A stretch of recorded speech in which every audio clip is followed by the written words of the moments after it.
Buenos días, buenas tardes en realidad. ¿Cómo andan? Esperamos unos minutitos que ingresen más alumnos y comenzamos.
¿Cómo andan? Buenas tardes. Vamos a Pues, empezar hola, con la clase. ¿Qué tal? Ay, un segundo que me dejé el agua allá. Ya estoy.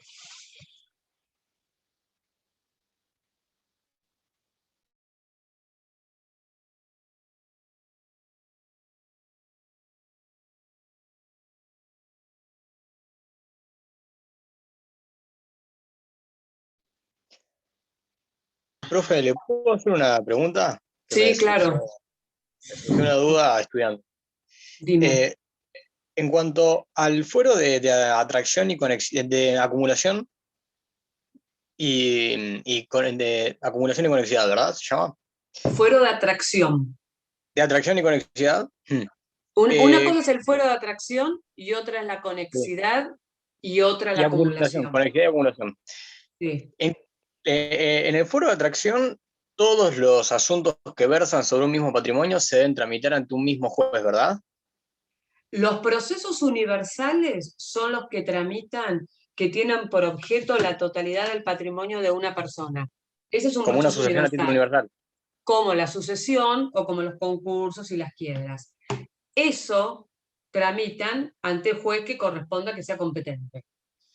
El fuero de atracción que tienen los procesos universales significa que atraen al juzgado donde tramita la sucesión o la quiebra otros procesos que vayan contra el patrimonio del causante, del deudor si es una quiebra o Claro. del fallecido si es una sucesión. Bien, ¿Está claro ahora? perfecto, gracias. No, de nada. Bien. ¿Alguna otra pregunta de lo que hemos visto de la clase pasada y demás? Nada. Bueno, hoy no, vamos a ver, tribunal arbitral, que es del punto 5 de la bolilla 5 de métodos alternativos, que el viernes van a terminar la unidad con la doctora Berardo. Vamos a ver la parte de tribunal arbitral. En realidad nosotros ya vimos bastante de esto, porque lo vimos cuando hablamos de jurisdicción. ¿Se acuerdan que hablamos de la jurisdicción arbitral y hablamos de la jurisdicción judicial? Pero bueno, vamos a hacer un repaso y a incorporar algunos conceptos más vinculados con esto. Eh, Nosotros sabemos que el código permite que en aquellos procesos que versen sobre cuestiones de contenido exclusivamente patrimonial, de materia civil y comercial, por supuesto, las partes pueden de común acuerdo modificar la competencia territorial. ¿Se acuerdan? También podrían las partes, en los mismos supuestos, prorrogar la competencia a favor de un tribunal arbitral, ya no de un tribunal judicial de otro departamento, sino directamente de un tribunal arbitral. ¿Qué significa esto? Que las partes deciden voluntariamente, pero por un acuerdo escrito, o sea, expreso, ya no tácito, como cuando hablábamos de la prórroga de competencia, a través de un acuerdo escrito, podrían las partes determinar que el proceso, que la discusión, que el conflicto que tienen, va a ser resuelto por un tribunal arbitral y no se van a someter a la justicia, al Poder Judicial.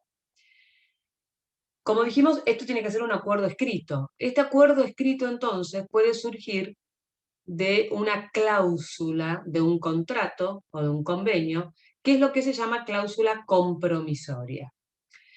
Si nosotros estamos hablando, cuando hablamos de prórroga de competencia, no sé si se acuerdan que mencionamos como una opción en un contrato de alquiler donde las partes prorrogan la competencia previendo que si algún día llega a haber un conflicto como consecuencia de ese contrato, que va a ser sometido ante tribunales privados. Perdón, que se va a modificar la competencia territorial. Eso es una cláusula de competencia en un contrato de alquiler. Lo mismo se podría hacer, pero en vez de pactar, modificar la competencia a favor de un tribunal de otro departamento judicial, lo hacen a favor de un tribunal arbitral. Es decir, que esa cláusula dentro del contrato o del convenio sería llamada cláusula compromisoria, porque hay un compromiso de que si en el futuro llegara a haber un conflicto generado, motivado por ese acuerdo, por ese contrato que han celebrado, lo van a someter para que sea dilucidado ante un tribunal arbitral. Someter el conflicto a un tribunal arbitral implica renunciar a la competencia judicial. O sea que cuando se somete el conflicto, directamente estamos renunciando a la posibilidad de someter la cuestión a un tribunal del poder, a un juez, juzgado del Poder Judicial. Esto sería una cláusula compromisoria. Ahora, también puede ocurrir que las partes no hayan celebrado un contrato y que generen un conflicto luego, por algún motivo, o que habiendo generado un contrato, no hayan convenido la posibilidad de someterse a los árbitros. Entonces, una vez que el conflicto ya se ha generado, podrían ahí sí, de común acuerdo, someterse al tribunal arbitral. Y esto ya se llama, no es una cláusula compromisoria, porque la cláusula compromisoria estaba en el contrato antes de que exista el conflicto, que a lo mejor no existe nunca.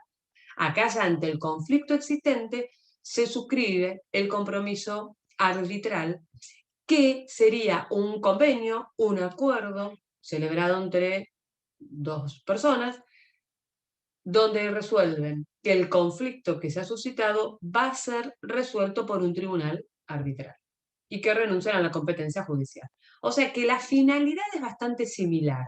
La diferencia es que uno es una cláusula en un contrato previa al posible conflicto y la otra es un acuerdo concreto de sometimiento a arbitraje ya generado el conflicto. Como ya está generado el conflicto, esta cláusula podría, perdón, este compromiso arbitral podría tener algunas otras características.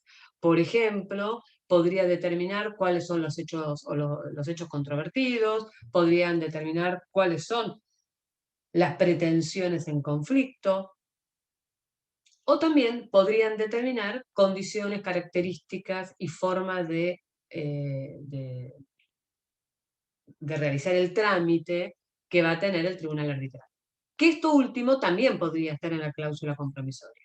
Es decir, las partes que pueden decir, vamos a someter el conflicto a un tribunal arbitral, que el día de mañana, si el conflicto existe, vemos cuál es, o en la cláusula compromisoria podrían decir, bueno, si esto llega a generar algún problema el día de mañana, ya vamos a pactar que nos vamos a someter al tribunal arbitral del Colegio de Abogados de Mar del Plata.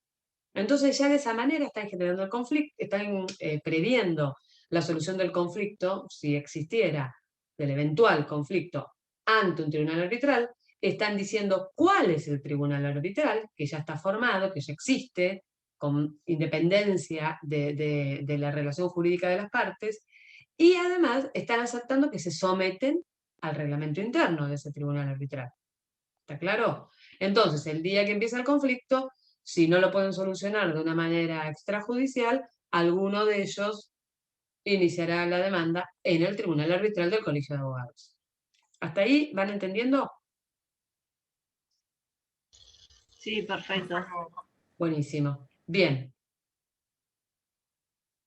Vamos a seguir con el compromiso, con la cláusula compromisoria. Yo acá les estoy planteando la opción de someterse a un tribunal arbitral que existe.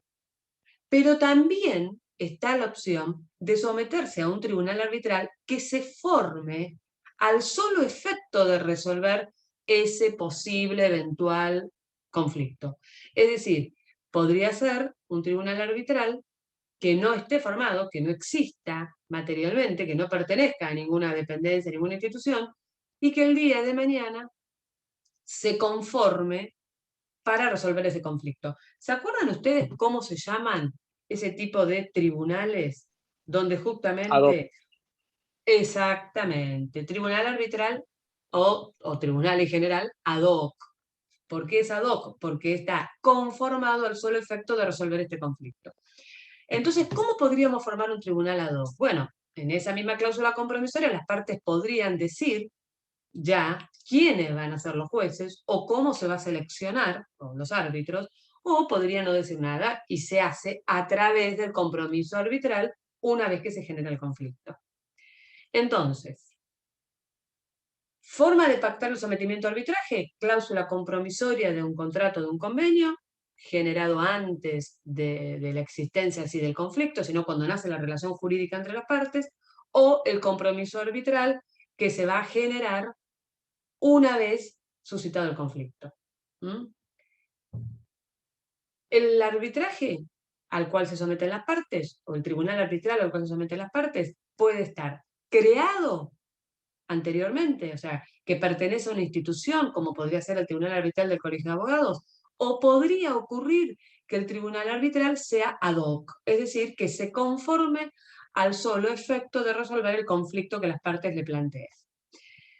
¿Cómo conformaríamos un tribunal arbitral ad hoc? Bueno, primero tenemos que pensar que tiene que ser un número impar, porque es la mejor manera de poder encontrar una solución rápida. Porque si tenemos un número par y hay disidencia entre los árbitros, estamos complicados. Entonces, 1 o 3 miembros. Puede ocurrir que las partes digan que cada una de ellas eligen un miembro y al tercero lo eligen entre las dos, o cada una de ellas eligen un árbitro y entre estos dos árbitros eligen al tercero, o puede ocurrir que las partes resuelvan de común acuerdo elegir él o los árbitros.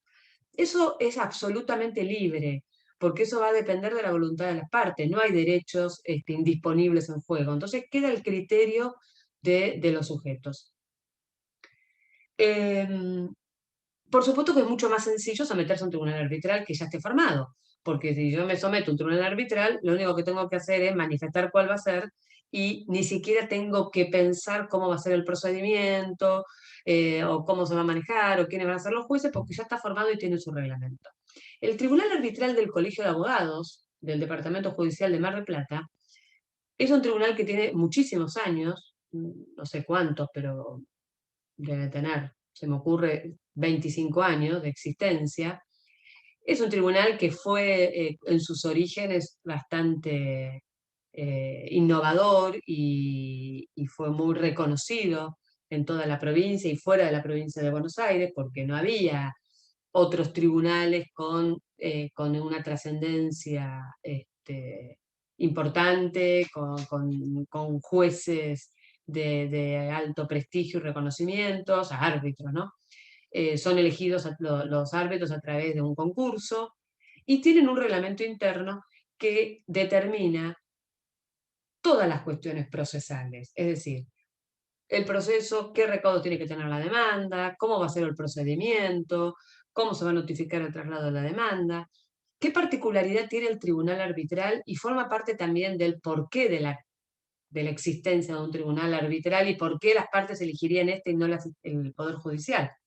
Bueno, la idea cuando el Código de Procedimientos crea los tribunales arbitrales, lo que pretende es sacar litigiosidad a los tribunales en aquellas cuestiones que no se comprometen al orden público, porque versan sobre derechos que son disponibles para las partes, y se pueda de esta forma lograr el cumplimiento de otros principios procesales, que hoy los estamos empezando a ver, como hablamos en la clase pasada, a través de Justicia 2020, pero que hasta hace pocos años eran inexistentes, como por ejemplo la inmediatez o la oralidad.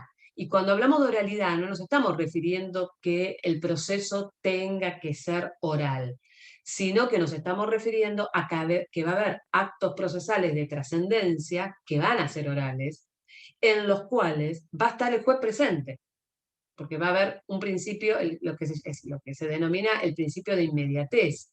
El juez va a tener una vinculación directa con las partes, con los testigos, con los peritos, por ejemplo, a partir de las audiencias. Esto en los procesos civiles y comerciales que regula el Código Procesal, hasta las reformas de Justicia 2020, hasta las reformas en la instrumentación, no está reformado el Código, les aclaro, no existían.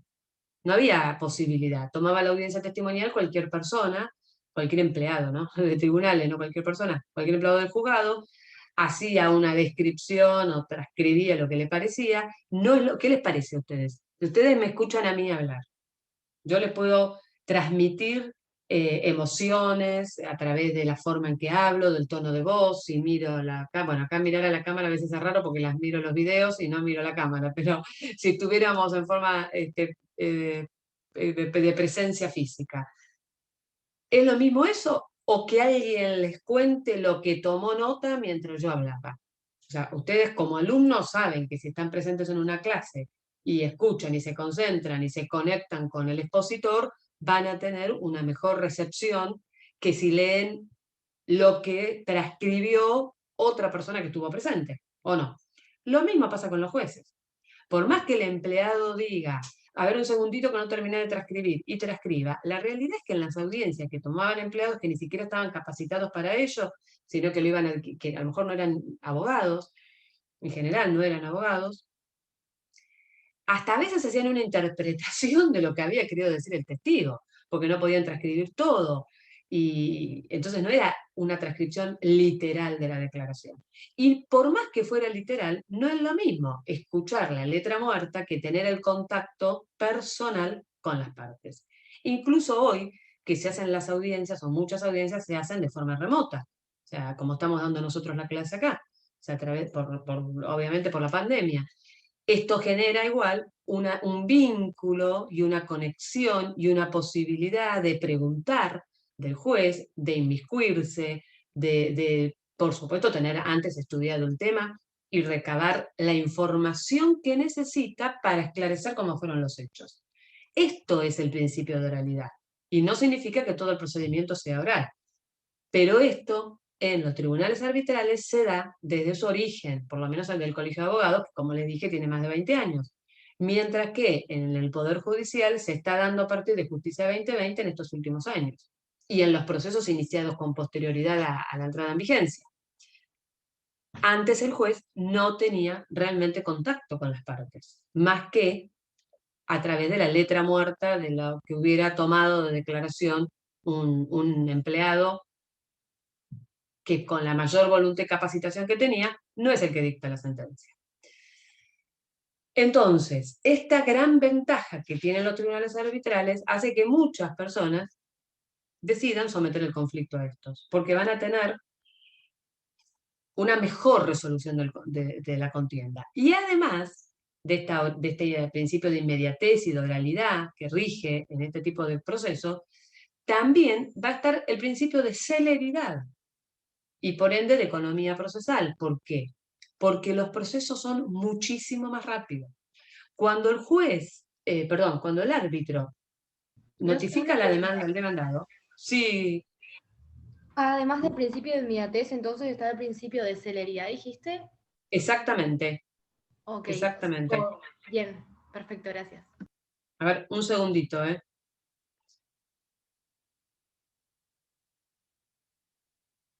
Un segundo.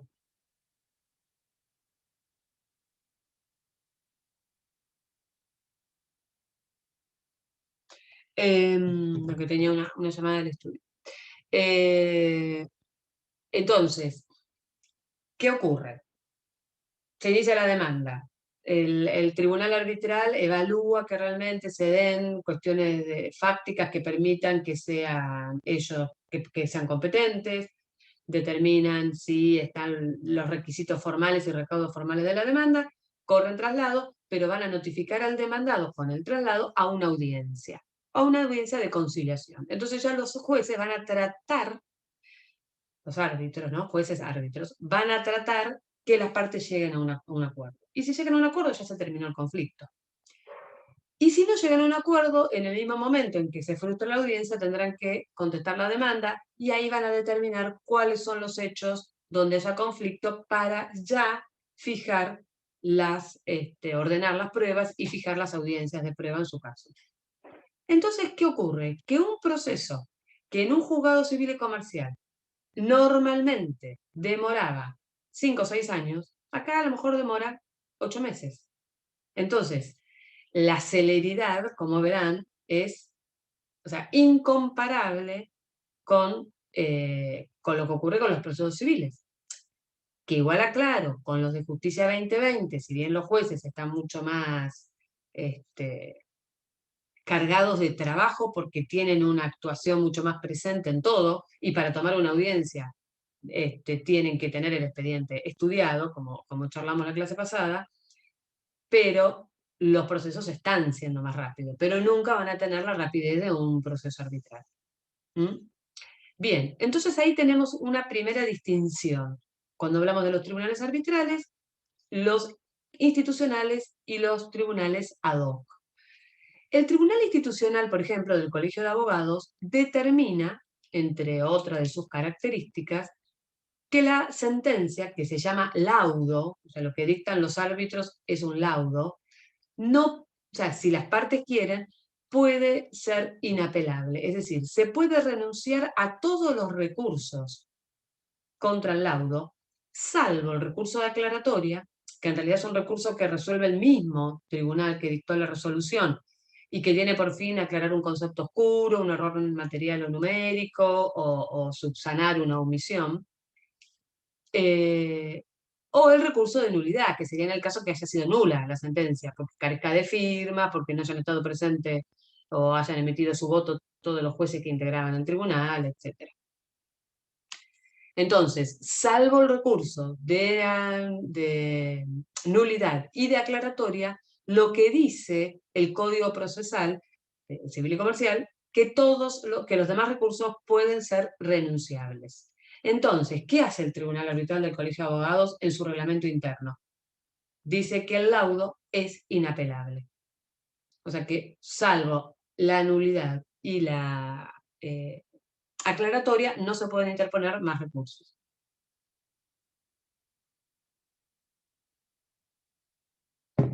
Es decir, entonces, que el Tribunal Arbitral cumple funciones como un tribunal de instancia única. Ustedes vieron el Tribunal de Trabajo del Departamento Judicial de Mar del Plata. No hay posibilidad de recurrir una sentencia laboral a la Cámara, porque es de instancia única. Es colegiado. Esa es la garantía. Si las partes se someten al Tribunal Arbitral del Colegio de Abogados, están aceptando estas condiciones y están aceptando la inapelabilidad del laudo. Si no fuera así, ¿quién sería el tribunal competente para entender, para rever y en su caso modificar en todo o en parte un laudo arbitral? ¿Qué les parece? El juzgado civil y comercial de primera instancia. Si decimos eso, estaríamos dando la opción de una triple instancia. Porque el tribunal arbitral cumple a las veces, sí, Daniel Agustín, el tribunal arbitral cumple la función que correspondería al juzgado de primera instancia. Y si el tribunal arbitral fuera de instancia, o sea, si fuera inapelable el laudo, cumple la función que cumplirían los dos tribunales. ¿Está? Entonces, si no se hubiera renunciado al tribunal arbitral, al recurso de apelación, sería competente para resolver el conflicto, para resolver el recurso, la Cámara de Apelaciones Civil y Comercial del Departamento Judicial que hubiera correspondido si no se hubiera sometido a árbitros. ¿Está entendido?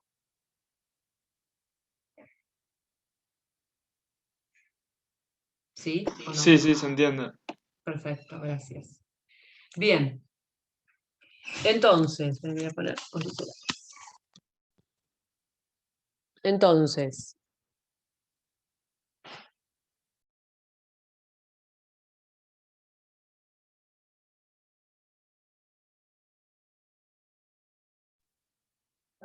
perdón. Entonces, como les estaba diciendo, si se renuncia al recurso de apelación, no hay otra opción. Ahí se termina el proceso, salvo esas dos opciones. Pero si no se renuncia, sería competente la Cámara de Apelaciones. Otro tema que es importante, que ya lo hablamos, pero que vale la pena recordarlo, con respecto al tribunal arbitral, es qué efectos tiene el laudo. El laudo es la resolución que dictan los tribunales arbitrales para resolver el conflicto que se les ha planteado. Es decir, que es lo mismo que una sentencia judicial dictada por el Poder Judicial.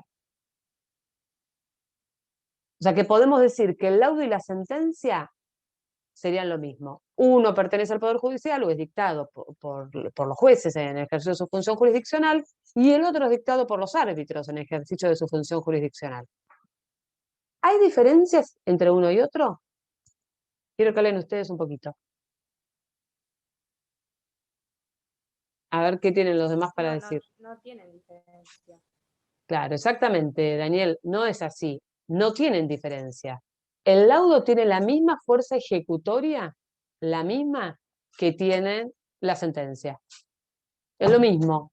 Adquiere la calidad de cosa juzgada una vez que queda firme en sentido material, es obligatoria para las partes, es inmodificable y es irrevocable. Es decir, que si no se puede tratar a través de un recurso porque es irrecurrible o porque ya se agotó la vía, es inmodificable porque no se puede volver a discutir en otro proceso, nunca más, y es obligatoria porque hay que cumplir la obligación que surja del laudo.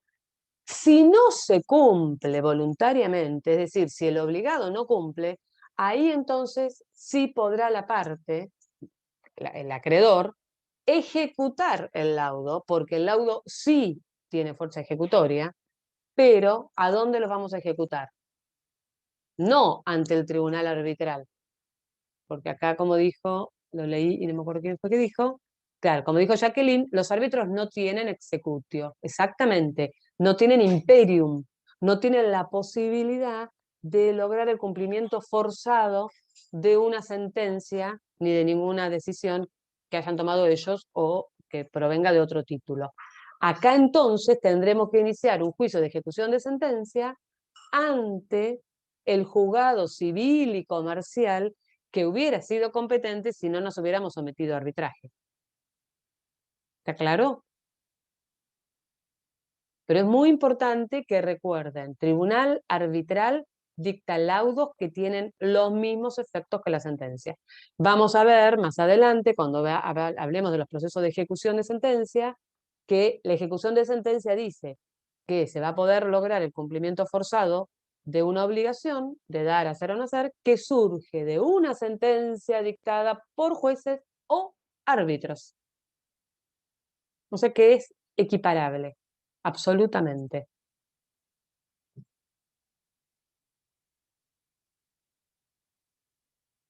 Bien. ¿Alguna pregunta? Profe, Bueno, sí, a decime. mí no me quedó bien en claro cuando el obligado no cumple, entonces el acreedor puede ejecutar el laudo y ahí usted dijo que se iniciaba una especie de juicio o un juicio, pero no me quedó claro bien lo último que dijo. Sí, se inicia un proceso que se llama ejecución de sentencia, que eso se iniciaría igual si lo que no hubiera cumplido el deudor es la condena que fija la sentencia judicial. O sea, el juez fija una condena a dar al cumplimiento de una obligación en una sentencia, el árbitro fija una condena al cumplimiento de una obligación en un laudo. Ambos, una vez que quedan firmes, tienen un plazo de cumplimiento de la obligación. Vencido el plazo, el deudor no cumplió con la obligación, el acreedor puede iniciar un proceso de ejecución de sentencia, requiriendo el cumplimiento forzado de esa obligación incumplida. ¿Quién va a ser el tribunal competente para la ejecución de la sentencia? El mismo juez que la dictó. Civil y comercial, ¿no? De primera instancia. ¿Quién va a ser el juzgado competente para la ejecución del laudo? El juez civil y comercial de primera instancia que hubiera sido competente para entender en el proceso principal si las partes no se hubieran sometido a arbitraje. ¿Ahí te quedó más claro, Catalina? Sí, profe, gracias. De nada. Bien, estamos hablando nosotros de un tribunal arbitral, que son los llamados tribunales arbitrales de derecho. en general.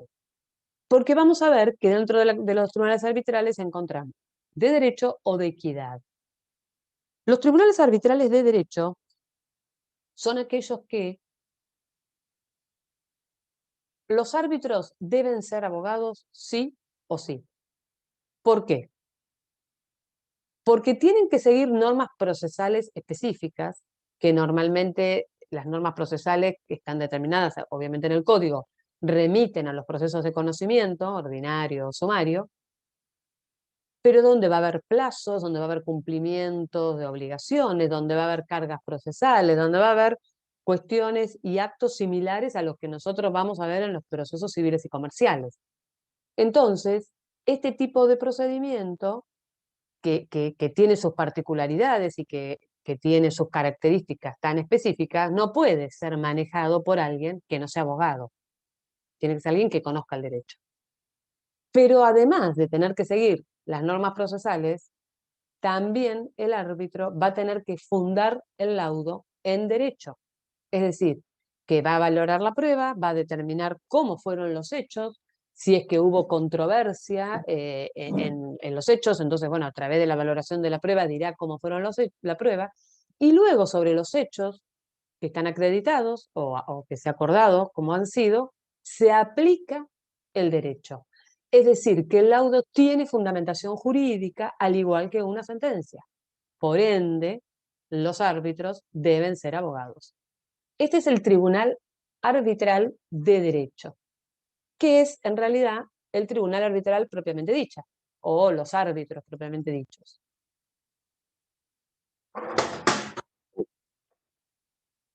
Acabo de tirar el módem, pero creo que no tuve ningún... No, lo tiré nomás. Quería ver, porque yo a ustedes les había subido un cuadro, pero el cuadro era de... en el de...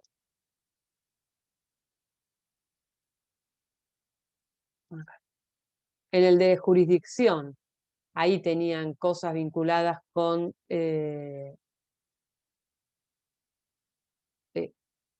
ahí tenían, acuérdense, algunas cositas de estas que estamos viendo hoy, algunas características más importantes que estamos viendo hoy de tribunal arbitral.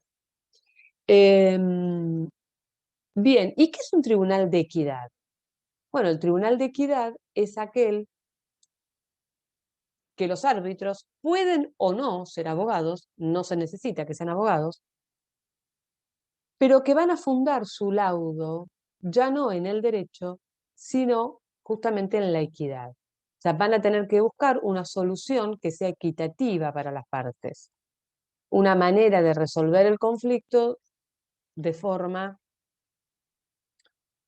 que no se vea alterado en mayor medida el derecho de uno que de otro, de manera que logren equitativamente una solución justa de acuerdo a su experiencia y a sus conocimientos de la materia. Entonces, ¿qué ocurre en estos casos? Que estos tribunales de equidad, entre los que encontramos el tribunal, el llamado amigables componedores, que lo van a ver en el código, los amigables componedores, por ejemplo, el colegio, la Cámara de Administradores de Propiedad Horizontal de Mar del Plata tiene un tribunal arbitral. Se llama tribunal arbitral, pero la realidad es que está conformado por un abogado y dos administradores de propiedad horizontal, que no son abogados. Entonces, cuando nosotros hablamos de este tribunal arbitral, no podemos esperar que resuelvan aplicando el derecho. Si bien hay un abogado, que el abogado es el que puede velar por las normas procesales y la fundamentación jurídica, la realidad es que la solución al conflicto se busca en base a la equidad. Entonces ahí se pueden encontrar distintas formas o sea, ustedes imagínense lo que puede ser propiedad horizontal que no sea cobro de expensas. ¿Qué problemas podemos tener? Y el problema de que una persona hace ruidos molestos y que no permite que los vecinos puedan descansar, que tiene un perro que deja sucio las zonas comunes del edificio, o que sube al Zoom con el perro donde están prohibidos los animales. Cuestiones de convivencia. Acá podemos encontrar soluciones que pongan fin al conflicto de una manera equitativa, sin tener que estar aplicando una norma jurídica. Entonces, ¿qué podemos determinar? Bueno, que si quieren llevarlo a una zona común, al aire libre, no puede ser en la zona donde está la piscina, entonces tendría que ser en tal otro espacio, o que pueda hacerlo en determinado horario, o que si lo lleva a tales lugares, que la persona que lo lleva se ocupe de limpiar, que no puedan dejar suciedad del perro, o que si va en el ascensor use un bozal, o que no lo bajen que lo bajen por la escalera o por el ascensor solamente en determinado horario. O sea, hay formas de encontrar soluciones al conflicto que no es necesariamente aplicando el Código Civil. Profe, disculpa, te hago una pregunta. Sí, claro. Entonces, no me quedó claro, ¿los tribunales de equidad están conformados por amigables componedores o son cosas distintas? Sí, es lo mismo. Ah, bien. Y otra duda, ¿puede ser que el Tribunal de Equidad, o sea, tiene como un proceso formal, digamos, o es algo más informal en el que se busca una solución? Las dos Y, cosas, Juan, podrían ah, ser bien. las dos cosas. Ah, bien. No, yo como no eran abogados y eso, me Claro, dio la duda. en realidad el Código de Procedimiento, está muy bien tu pregunta, no establece formas eh, para la solución de la contienda. No establece formas procedimentales, no dice de qué manera tiene que ser. Entonces eso queda librado al tribunal arbitral, o perdón, a los amigables componedores en el caso concreto. Si nosotros habláramos, por ejemplo, del tribunal arbitral de la Cámara de Administradores, que son amigables componedores, tienen un pequeño procedimiento con ciertas bases que han sido tomadas como referencia, ha sido tomado como referencia el reglamento del Tribunal Arbitral del Colegio de Abogados. Entonces hay una demanda, una contestación, un traslado, pero son cuestiones como más sencillas, con ciertas pautas procesales y con ciertos plazos. Pero la sentencia o el laudo no tiene que estar necesariamente fundado en la ley, sino que se va a basar justamente en la equidad. Que eso no significa que no tenga algún aditamento legal. Entonces, a lo mejor el tribunal de la Cámara de Administradores es un tribunal, un amigable componedor con ciertas características que podrían ser propias del tribunal arbitral. Pero hay otras situaciones que se pueden plantear. Por ejemplo, que sea una inmobiliaria el que haga los fines de tribunal arbitral o de amigable componedor. Entonces hay conflictos entre el propietario y el inquilino por la renovación del contrato, por el precio del alquiler, por daños y perjuicios que esté sufriendo, por el motivo que sea. ¿Qué hacen entonces las partes? Determinan que van a dejar en manos del martillero, que fue a través del cual ellos se vincularon y celebraron el contrato, que busque la solución más justa y más equitativa para ambas partes y que se someten obligatoriamente a lo que éste decida. Entonces hacen un convenio y lo deciden, por ejemplo, lo designan al martillero y el martillero los escucha a uno, escucha al otro, llama a los dos y toma una decisión. Y dice, bueno, acá el precio tiene que ser tal o la solución la vamos a encontrar de tal manera. Usted tiene que arreglar esto y usted tiene que ocuparse de lo otro, por ejemplo. ¿Mm? Acá Bien, encontramos algo bien, perfecto. absolutamente informal. Bárbaro. Bien, perfecto. Gracias. No, por favor. Profe, ¿y qué Bien. pasa si esa decisión no se cumple? Bueno, si no se cumple el laudo Sí, de los amigables componedores, sería, ¿es tu pregunta? claro, sí, eso. Bien. Si no se cumple, también va a depender de la manera en que fue instrumentado, pero en principio el laudo es obligatorio, también el dictado por los amigables componedores. Entonces, si no se cumple, habrá que ver qué documentación tiene la parte perjudicada, porque si eso está por escrito, tendría los efectos como si fuera de un acuerdo de partes, como de un convenio, porque en realidad las partes deciden someterse a un árbitro o a un amigable componedor y le dan el carácter de obligatoriedad a ese laudo. Entonces, si no se cumple, se podrá lograr una ejecución que seguramente habrá que cumplir con algunas pautas primero para poder ejecutarlo, lo mismo que el laudo arbitral. ¿Está claro? Sí, profe, gracias. De nada. Ahí estaba Estefanía, había preguntado lo mismo. Claro, acá dice Jacqueline, no respetar el reglamento de copropiedad. Claro, a veces no es tanto el reglamento de copropiedad, sino a veces el reglamento interno que hace más a la convivencia, porque el reglamento de copropiedad generalmente tiene cláusulas que son de otra envergadura, que no siempre pueden ser resueltas por un tribunal arbitral, pero sí cuestiones vinculadas con el reglamento interno. ¿El reglamento interno qué dice? ¿Cuáles son las horas de descanso? Si pueden transitar los perros en tal o cuales lugares, cuál es el horario en los que se puede hacer uso, o cuáles son los requisitos para acceder a espacios comunes como el Zoom, o como la pileta, o un gimnasio, o un quincho, ¿no? Sí, a ver, esperen un segundo porque les voy a dar los artículos. Esperen un segundito que me fijo, porque no tengo el código procesal en la mano. Entonces, lo busco acá en la compu.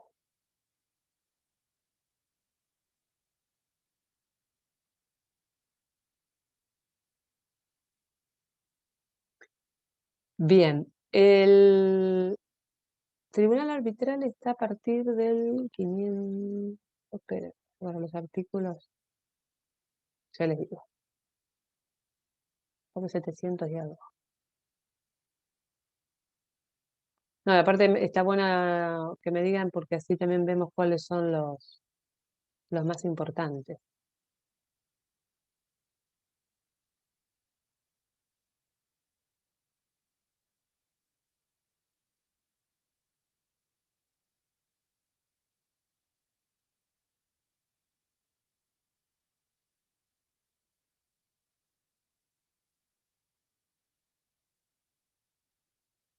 Ahí miro que veo que me mandaron algún mensajito,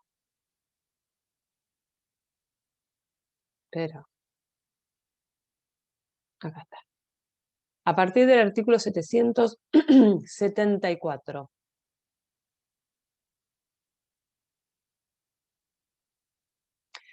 ¿Cómo se discrimina si llevar el caso al Tribunal de Equidad o de Derecho?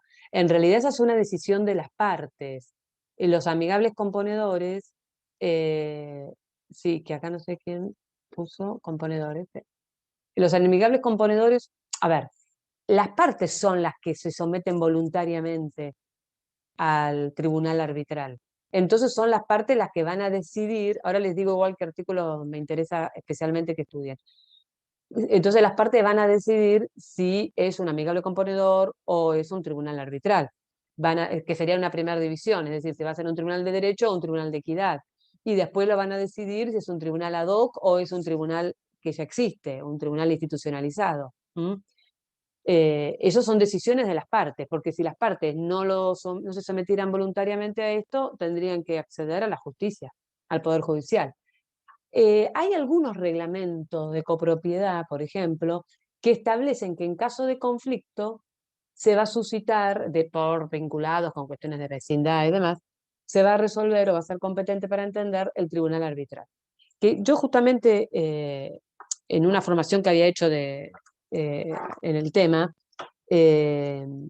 había hecho un trabajo sobre eso porque es muy difícil y la realidad es que cuando yo hice el trabajo, cuando recién nació el Tribunal Arbitral de la Cámara de Administradores, y me planteó fue la dificultad del sometimiento.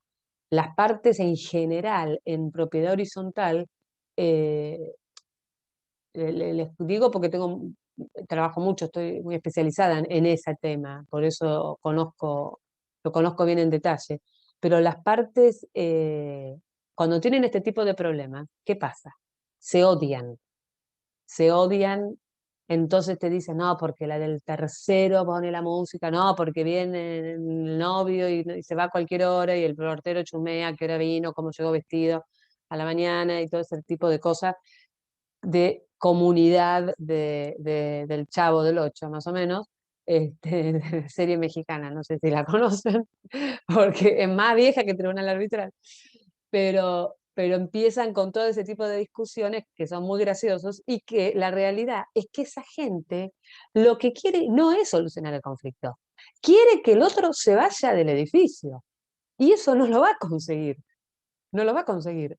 Entonces, ¿a ustedes les parece que esas personas que están así matándose porque tienen un odio, vaya a saber de dónde viene, o que a lo mejor el origen es la envidia, porque también quisiera estar haciendo fiestas en su departamento y no tiene quien invitar, entonces por eso se queja de la vecina de abajo, pero la realidad es que en ese nivel de conflicto, ¿cómo hacen para ponerse de acuerdo? Ah, no, vamos a ir a un árbitro. Sinceramente, es muy difícil. Les hablo de la propiedad horizontal, ¿no? Eh, entonces, bueno, una opción es, como el reglamento de copropiedad es un contrato al cual las personas cuando compran un departamento que está sometido al régimen de propiedad horizontal, la compra del departamento, la suscripción de la escritura, implica que adhieren a ese contrato, que integran el contrato, que aceptan el contrato. Si el contrato fijara, que ahora de hecho los contratos de los reglamentos de estos últimos años lo determinan, si el reglamento dijera que para caso de conflicto de tal materia es obligatorio el sometimiento a arbitraje y que las partes renuncian a someterse al Poder Judicial, ya está. Esa sería la cláusula compromisoria. ¿Entienden? Entonces ahí no podrían tener mucha opción de elegir otra cosa, porque ya están obligadas por el reglamento. Si no, es difícil, es difícil. En el tema hablo de propiedad horizontal. En general siempre es más fácil que el tribunal arbitral ejerza su competencia cuando fue pactado en una cláusula compromisoria, es decir, antes que exista el conflicto, y no una vez que el conflicto surge, que sería el compromiso arbitral. Ahí ya es más difícil, porque la gente cuando está en conflicto a veces lo que quiere es mantenerlo, no solucionarlo. Y más el que debe, que dilata el pago. Bueno, artículo 774, objeto del juicio arbitral, toda cuestión entre partes, excepto las mencionadas en el artículo 775, que son justamente las cuestiones que no pueden ser objeto de transacción, o sea, las que versan sobre derechos indisponibles para las partes, o que son de contenido patrimonial, pero no exclusivamente patrimonial, que no se pueden ni prorrogar la competencia territorial ni someter a arbitraje. Salvo esas cuestiones, todas las demás pueden ser sometidas a la decisión de jueces árbitros. Antes o después de deducida en juicio, cualquiera fuese el estado de esto. ¿Por qué hace esta aclaración? Porque a veces ocurre que nace, o sea, el código lo regula. En la práctica yo no lo vi jamás ni me enteré jamás que haya pasado. Pero el código prevé la opción que en un juicio iniciado se resuelva someter a árbitro. O sea, es como un poco dilatorio, pero bueno. La sujeción a juicio arbitral puede ser convenida en el contrato o en un acto posterior. 775, cuestiones excluidas. 776, la capacidad. 777, forma del compromiso. El compromiso se puede formalizar por escritura pública o instrumento privado o por acta extendida ante el juez de la causa, que es el caso que les expliqué recién, o ante aquel que hubiese correspondido su conocimiento. El 778 dice qué va a contener el compromiso arbitral, qué tiene que tener sí o sí, que es fecha, nombre y domicilio de las partes, que se someten a los árbitros, el nombre y el domicilio de los árbitros, salvo que se sometan ya a un tribunal arbitral conformado o que determinen que ellos, que los mismos árbitros van a designar entre ellos al tercero o que otras personas van a designar los árbitros. También en el compromiso arbitral va a figurar cuáles son las cuestiones que someten al juicio arbitral y la multa que en el caso que no se cumplan con los actos necesarios para ello se efectivizará. Y el 779 establece cláusulas facultativas, es decir, que en el compromiso arbitral además se pueden establecer estas otras cuestiones que hablamos.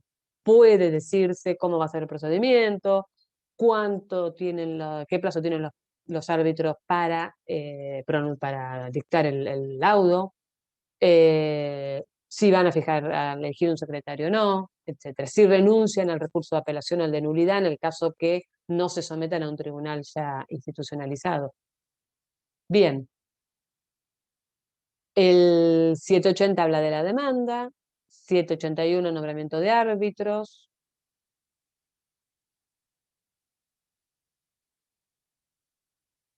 El 784 habla de la recusación y dice que los árbitros designados pueden ser recusados por las mismas causas que los jueces. Acá hablan de los designados por el juzgado, no de los nombrados por las partes únicamente cuando sean causas posteriores al nombramiento, ¿no? Causas sobrevinientes.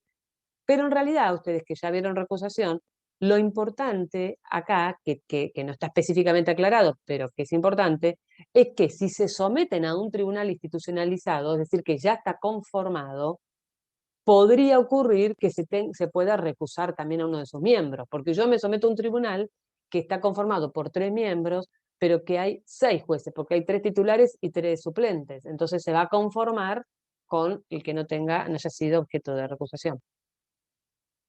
No existe la recusación sin expresión de causa, el tribunal arbitral.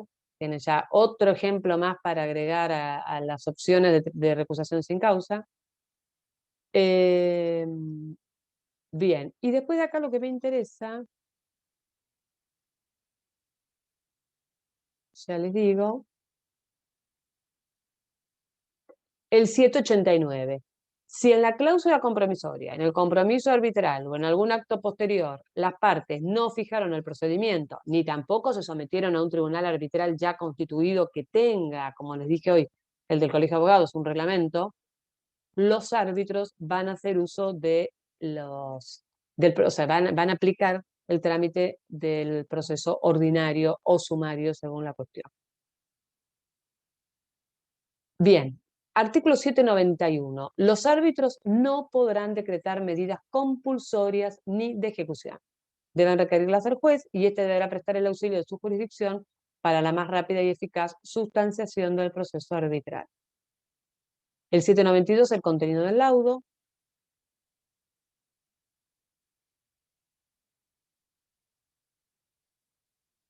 A ver qué otra cosa había. El 796, que es el que hablamos de la sentencia, que se pueden interponer todos los recursos de la sentencia, salvo que se haya renunciado.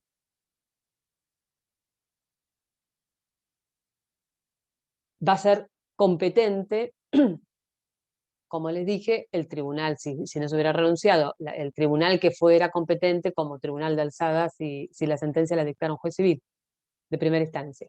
El 798 habla de la renuncia de los recursos, que todos los recursos pueden renunciarse salvo aclaratoria y nulidad. Y si se renunciara a estos, la renuncia no tiene efectos. Bien. ¿Qué otra cosa acá importante? Bueno, 804, amigables componedores.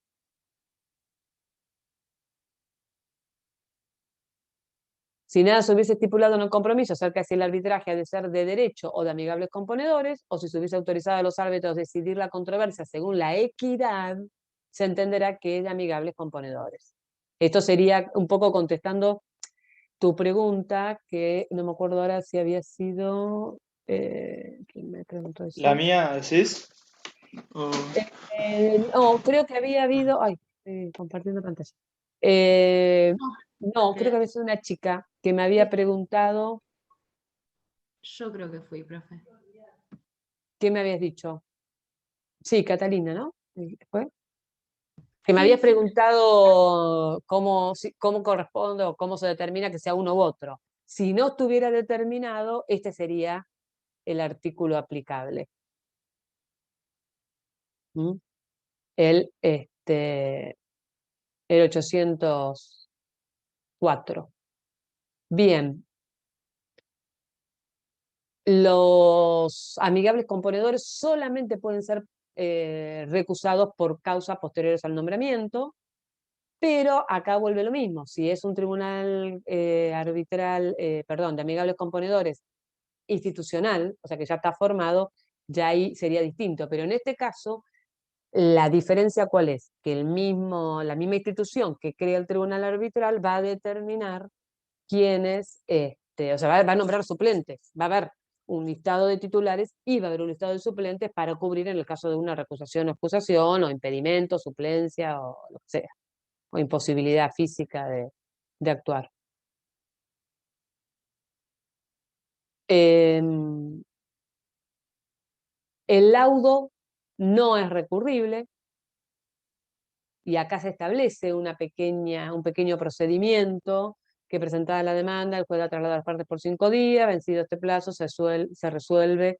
Perdón, les estoy diciendo mal, porque esto es en el caso de la nulidad, que no hace falta que lo vean. ¿Qué más? Bien, y después el artículo 811, que habla de la pericia arbitral o juicio pericial. Fíjense que el 811 está en el título, el capítulo, digamos, del código, es juicio pericial, pero después habla de la pericia arbitral. O sea, que es lo mismo, juicio pericial o pericia arbitral. Esto sería el tercer método de solución de controversias dentro de lo que es los tribunales arbitrales. Pero esto ya se da sí o sí dentro de la tramitación de un proceso judicial. O sea que dentro de un juicio puede surgir alguna cuestión que podría llegar a ser, o sea, una cuestión controvertida, pero cuestiones fácticas, es decir, un conflicto de hecho que se haya generado en el conflicto, que se necesita de una persona especializada en un tema para poder decidir sobre el mismo. Es decir, entonces, que si en un proceso determinado hay que resolver una cuestión de hecho, por ejemplo, ¿cuánto da una liquidación, que es un trámite complejo donde por más que los abogados estemos acostumbrados y los jueces y hagamos liquidaciones de forma, bueno, depende en qué nos manejemos, ¿no? Hay algunos que no hacen una liquidación nunca y otros que las hacemos constantemente.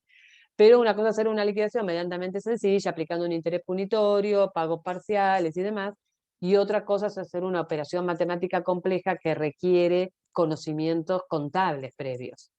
Entonces, por ejemplo, si hubiera cambio de valor de moneda o distintas monedas, o en la época de la inflación, donde había tablas diarias de cómo se actualizaban las cifras, o sea, eran unos trabajos que hoy igualmente la tecnología permite que apretando un botoncito lo tengamos. Pero bueno, podría ser un ejemplo en el cual se determine que ese conflicto de hecho, de cuánto es el monto resultante, para luego, o sea, que como complemento de la sentencia, se puede resolver que se haga a través de un juicio de árbitros o de un perito árbitro. El perito árbitro entonces va a tener que tener una especialización en la materia, va a ser el designado por el juez o del listado. Normalmente lo que se está haciendo en la práctica cuando se nombra un perito árbitro o en un juicio pericial es sortear un perito de la lista oficial. Pero ¿qué particularidad tiene? Y es la que diferencia los árbitros del perito.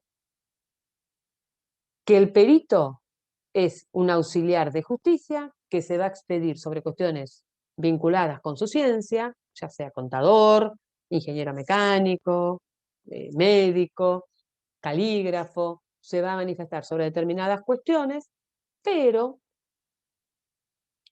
la decisión, o sea, perdón, la decisión no, la pericia que presente el perito no es obligatoria para el juez. Hay un choque. Y resulta que todos los testigos coinciden en que el que iba por la calle, no sé, Rioja,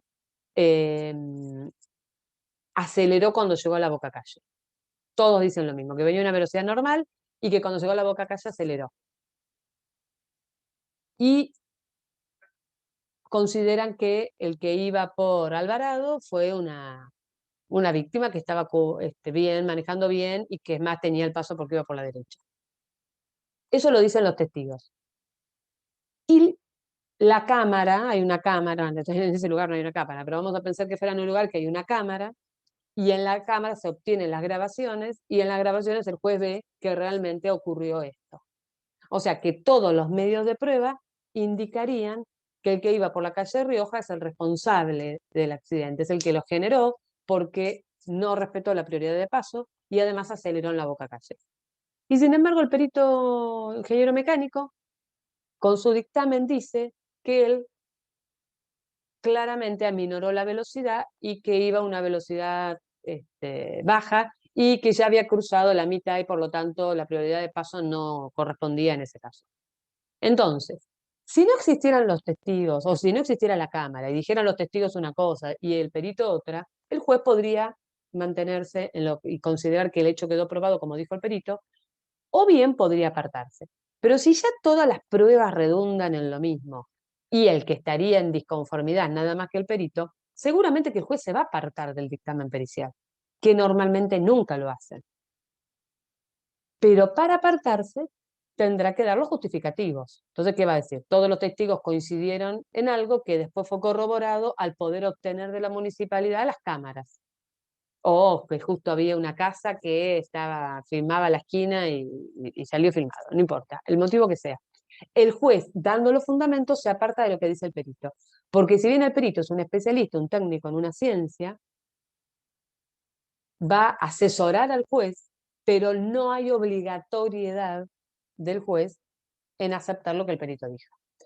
Pero si hablamos del juicio arbitral o del perito árbitro, que es designado para dilucidar una cuestión de hecho específica con carácter de perito árbitro, lo que diga el perito árbitro será tomado por el juez como cierto.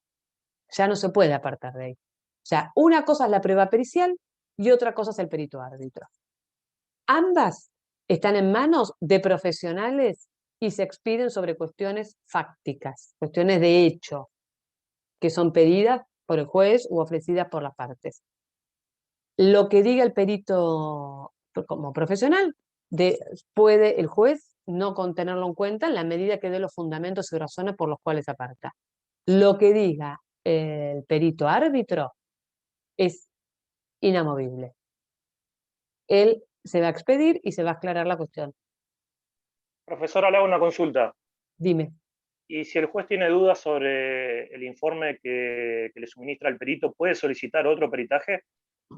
Y habría que ver, seguramente sí, si el juez tiene fundadas razones para considerar que si bien el sometimiento tiene por fin justamente dilucidar una cuestión fáctica y con carácter de obligatoriedad, si el juez considerara que es evidente que tiene una actitud o que su informe no fue idóneo o que surge una clara parcialidad a favor o de una o en contra de la otra y demás, sí, yo creo que podría encontrar los medios el juez para hacerlo. Pero ya también tendría que ser una cosa mucho más fundada y se sería como otro tipo de procedimiento, ¿no? Para poder quitarle valor. Pero en principio, para que ustedes noten la diferencia, lo que a mí me importa que entiendan es que el perito árbitro decide. En cambio, el perito, como medio de prueba, aporta elementos para esclarecer al juez, pero no decide. Gracias. De nada. Bien. ¿Alguna otra pregunta?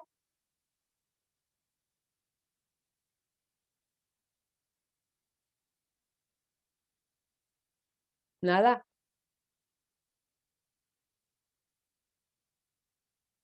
No. Bien. Bueno, con esto estaríamos terminando todos los temas que tienen que ver conmigo. El viernes 7 es el parcial, es a las 15 horas. Todas las comisiones van a rendir el parcial en el mismo horario a través del campus. Yo les digo sinceramente, no lo hablé todavía con la doctora Berardo, lo voy a hablar hoy, pero en la comisión 1, que está a cargo mío, ya estoy organizando porque el lunes vamos a tomar, va a ser un trabajo práctico, pero vamos a hacer en algún momento algo que lo voy a subir al campus para que puedan hacer como si fuera un examen, pero muy chiquitito, con cosas muy sencillas, pero para que ustedes puedan tener como un conocimiento previo de cómo se maneja. Así que lo voy a hablar con ella y seguramente voy a hacer lo mismo con ustedes. Les aclaro porque puede ser interesante más allá de que puede dar una nota de concepto, y que si es como un trabajo práctico va a ser obligatorio, por eso lo tengo que terminar de ver con la doctora Berardo. También está bueno para que por lo menos tengan la adrenalina de cómo se conectan, cómo contestar y todo eso sea menor en el momento del examen, porque ya tengan una pequeña mini experiencia. Que va a ser preguntas mucho más sencillas, pero la idea es que se familiaricen con la temática. Por lo menos, bueno, lo voy a hablar con la doctora Berardo, seguramente me va a decir que sí, y de ser así, ya les avisaré por el campus. Esperemos, Jacqueline, que ande bien internet. El año pasado, con todas estas cuestiones, lo que se estuvo resolviendo es que si alguien la verdad es que no tuvimos problemas de conectividad con nadie, pero si alguien tuviera un problema de conectividad el día del examen, primero vamos a estar conectados en el campus, entonces nos van a poder hablar a través del campus. Sí, habían tenido problemas, perdón que interrumpa, había habido un par de chicos que se les había cerrado el campus, me acuerdo. Porque se había caído y después cuando Era como que se había caído el sistema y se había sí, cerrado antes el examen. pero fue algo que no me acuerdo bien ahora cómo, pero no. Nada, igual fueron faltando segundos prácticamente. Claro, sí, no fue una cosa relevante. Figuraban como si hubieran terminado antes. No, eso, Catalina, no lo voy a contestar ahora porque lo voy a hablar primero con la doctora Berardo. Yo estoy hablando un poco de cómo lo estoy organizando en la Comisión 1, pero lo quiero hablar con ella a ver qué me dice, que es la que está a cargo de esta comisión, y ahí ya se los haré saber. ¿Está? Igual, de una manera u otra, yo les aconsejo que lo hagan, porque está bueno. Y eso podría llegar a ser el lunes, a lo mejor. No sé si el miércoles que viene va a haber clase. Cualquier cosa, ya les digo, porque yo voy a dar clase de repaso en la Comisión 1 a las 9:45 el miércoles. Si quieren, como sé que están con parciales de otras materias, el viernes, el lunes, el miércoles, todos los días, tampoco, o sea, como ya, digamos que yo ya ahí terminé con los temas y todavía tienen clase por delante, seguramente el miércoles no tengan clase conmigo, pero si quieren, los invito a la clase de las 9:45, que no va a ser clase, sino repaso de todo. Profe, a nosotros nos Sí. habían dicho. ¿Temario abierto o va a ser de algún tema en específico? A ver, perdóname, Jacqueline, que justo me estaba hablando Catalina. Espera vi que me que- hable ella. Sí. Vicente había dicho que el lunes terminábamos de ver algunos puntos que habían quedado con él y hacíamos una especie de clase de repaso, pero que obvio el miércoles si podemos unirnos con vos también nos sirve, así que de última después para pasarnos el link por el SIU o por el campus, algo de eso. Perfecto, cómo no. Jacqueline. Si va a ser a temario abierto o de algún tema en especial de los repasos que van a tener con la Comisión 1. No, yo las hago a temario abierto. O sea, lo que sea que Perfecto. necesiten. Lo que no sepa, lo busco, eso los digo. Se digo, estudien y después me lo cuentan. Profe, una pregunta. Hacemos Perdón. como para esclarecer todos los puntos. Yo a veces, si no salen preguntas de ustedes, empiezo a tirar algunos temitas que sé que son complicados, como para ayudar al repaso, pero la idea es que ustedes pregunten lo que necesitan. Sí, Nicolás.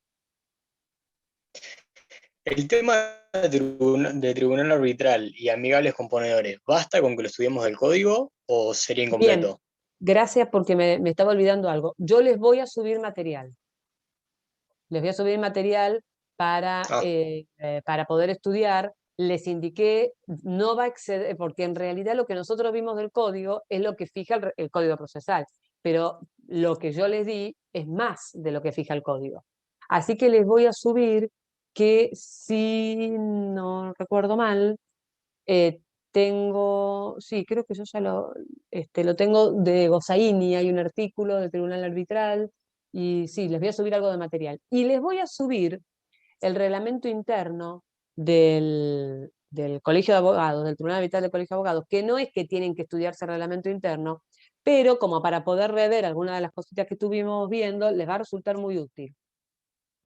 Así que, bueno, ahí van a tener todo. Bueno, ¿listo? Terminamos más temprano hoy. Sí, profe, gracias. Gracias a ustedes, buena semana, buen fin de semana. Estudien, por favor, que no preguntan mucho, lo cual me da temor, porque la fecha se viene encima. Nos vemos, bueno, yo igual les comunico lo del miércoles a la mañana, pero que seguro voy a estar, así que están invitados. Y si llega a estar el tema del trabajo práctico, también se los aviso. Porque el miércoles seguramente se va a hacer una devolución sobre eso. O sea, seguramente voy a hablar del tema como para que ahí también las preguntas que tengan o cosas que no hayan entendido las podamos charlar. Sí, Jacqueline. ¿El trabajo sería el lunes? Claro, sería el lunes. Ah, listo, perfecto, gracias.